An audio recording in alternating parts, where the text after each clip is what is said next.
Hey guys, welcome back. I hope you're having an amazing day. Let's get right into the stories. The first story is titled, Fridge Returned to Seller. I was looking for a second fridge, and found one on Marketplace for a price I could live with. Drove out to see it. It was clean, and the guy showed me that it worked, so I paid him and took it home. Stupid me. Just because it turns on when it's plugged in doesn't mean it works. I asked if he'd give half my money back. I figured there wasn't much chance he'd say yes, but I'm willing to give people the benefit of the doubt. Of course, he blocked me.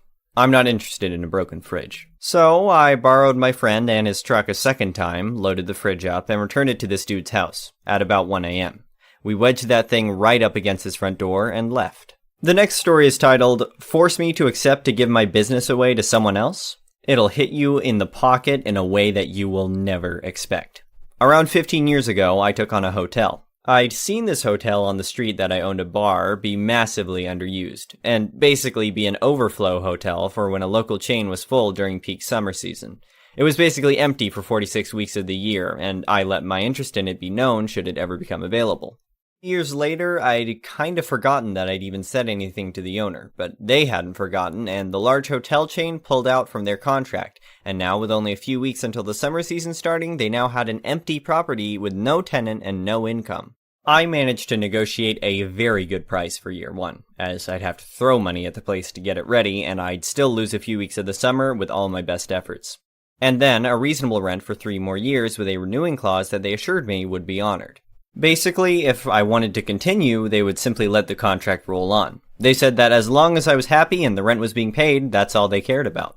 They said they were happy with the rent I was paying and all seemed fine. I gutted every bedroom. New wiring, lights, power switches, bedding, curtains, all cosmetic stuff to make it nice to look at. I also repainted every room.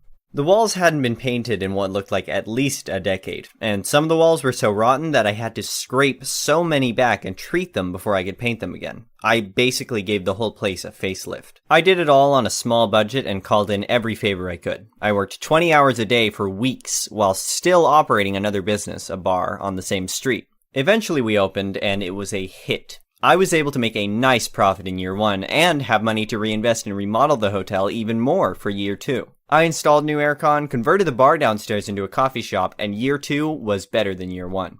It was at this point the owner decided to break the contract. He had received a much better offer from another chain hotel again.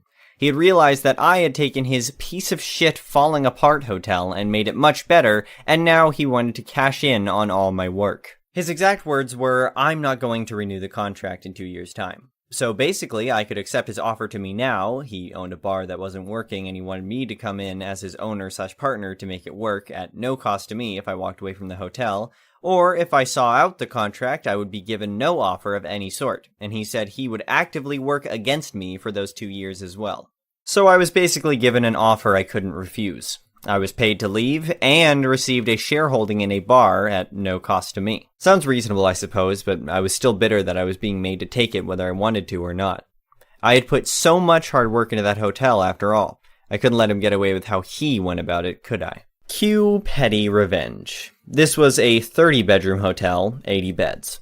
I went around every single room and removed all but 3 of the 7 bed slats on every bed. The mattresses were held up and in place, but anything more than lightly sitting on the bed on the exact point of a slat, and you'd fall through the bed and onto the floor below. So the new hotel chain took over, changed the name, and basically opened my hotel as it was. As a chain, they were busy immediately.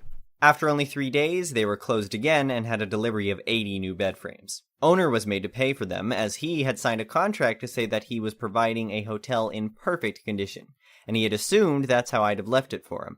I had not.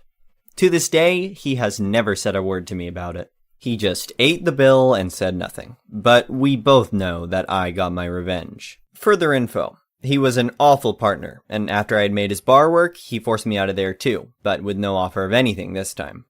During COVID, he went bankrupt, as all his businesses were hospitality-based and they all had to close.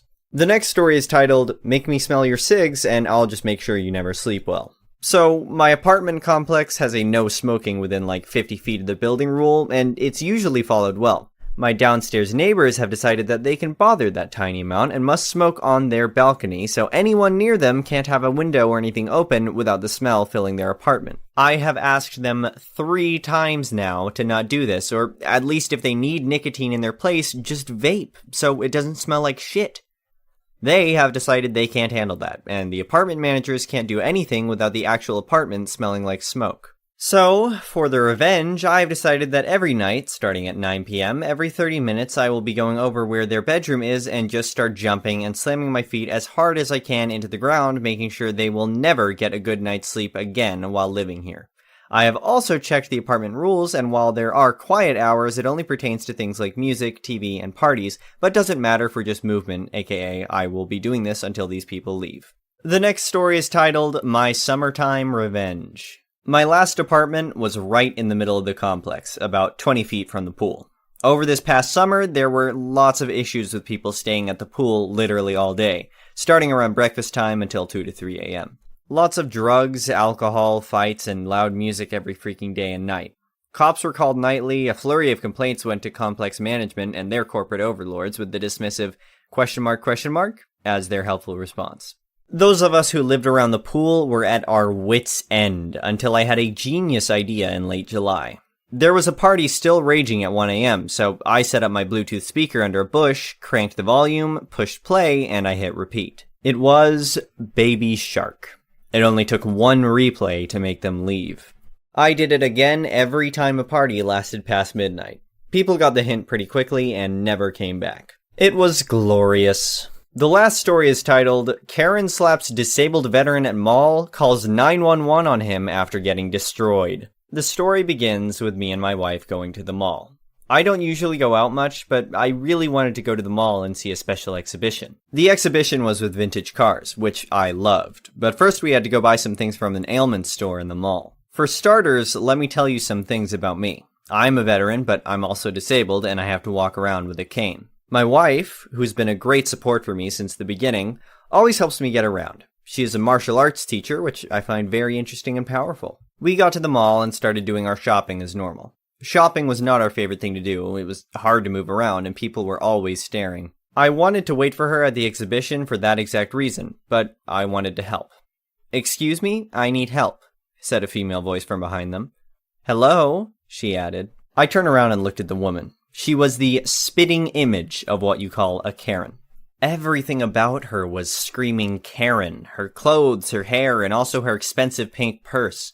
I already knew that the conversation would be an annoying one, but I still replied. "Hello to you too. What can I help you with?" I asked, smiling. "I need help finding something in the store, of course," she replied. "I'm not an employee here, lady. I can't help you," I replied. "You think you're funny or something?" "I want to speak to your manager," she shouted. "I don't know who the manager of this place is. What is your problem?" I asked. "You cannot talk like this to your clients. Your client is your boss, and I demand respect," she said. "That might be true, but the only thing is that I don't work here," I said again. "As I said, I want to speak to your manager," she shouted. "Ma'am, I also want to speak to the one owning the psychiatric hospital you ran out of," I said, already angry. She took a few steps closer to me and slapped me as hard as she could. Then she started kicking my cane and laughing. "You know that I know this cane is fake, right?" she asked, laughing. "Disabled people don't walk around malls," she added. Karen got closer to me and started laughing harder, and because of how angry I was, I gave her a leg sweep and she fell to the ground. She quickly got up and she was ready to scream. But then she noticed that her purse got dirty with something from the floor. She started screaming louder. "I can't believe this! First you assaulted me, and then you dirty my purse," she started screaming. "This purse is more expensive than everything you've ever seen in your life," she added, pretending she was crying. "You harassed and assaulted me first," I shouted. "I told you that I don't work here, but you insisted," I added.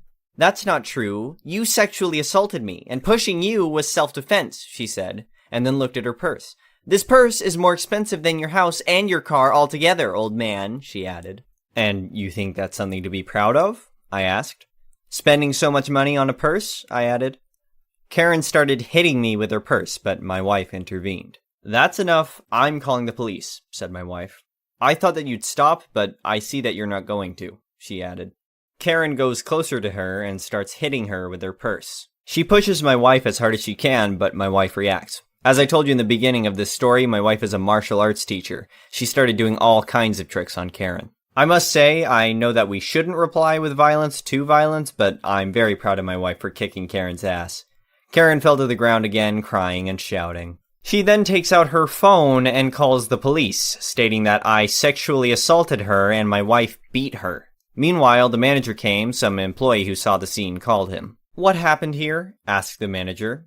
"I assume you are the manager. So, let me tell you what happened. This employee of yours sexually, physically, and mentally assaulted me. And the other one, the woman, beat me," Karen shouted. "First of all, this man is not my employee," said the manager. The manager was confused, looking at us and then at Karen. The story Karen told was hard to believe. My wife and I told our side of the story and how things really went. Meanwhile, the police showed up at the scene and started asking questions. "Police officer, these three right here tried to assault me," shouted Karen. "At first it was just these two, but the manager joined them. They assaulted me right here, and I only acted in self-defense," she said. "We'll check the security cameras and see exactly what happened," said the police officer. "There's no need for that. I already told you what happened." "They assaulted me. You have to arrest them," added Karen. "They're both employed here, and the manager is covering for them," she added. "Unfortunately, lady, we can't take anyone's words as truth. We have to do our job, and if they're guilty, we'll arrest them," replied the policeman. The police checked the security cameras and they saw and heard everything that really happened. Fortunately for me and my wife, the quality of the store's security cameras was amazing, and you could also hear the conversation really well. The police knew what they were dealing with, so they went to arrest Karen. The police officer came from behind and put the handcuffs on her. She started screaming and kicking. "You are under arrest for assault, false declaration," said the policeman. "How is this possible? He insulted and assaulted me. The woman beat me, and they even dirtied my purse," she shouted. She continued screaming and shouting, moving aggressively, trying to escape the policeman holding her. Karen managed to break out of the policeman's arms, and she started running towards the exit. She was laughing and showing us the middle finger, but two policemen started running after her and caught her right away. "Stupid move, lady," the policeman said, smiling. "You just made things worse for yourself," he added. She started swearing, threatening my wife and I. We both just stared at her, not saying anything, just waiting for her to be taken away. Karen was arrested and directly taken to jail. The manager apologized to us thousands of times, offered us a discount of 60%, and gave us his personal phone number. He offered us a meal as an apology, and we talked about this and that. After that, we all went to the exhibition, and the manager paid for both our tickets, which was amazing because they were very expensive. In the end, we ended up with a fun story to tell, a discount at the mall, free entry at the exhibition, and a new friend. Thank you for watching. I would really appreciate it if you could like the video and subscribe to our channel if you haven't already.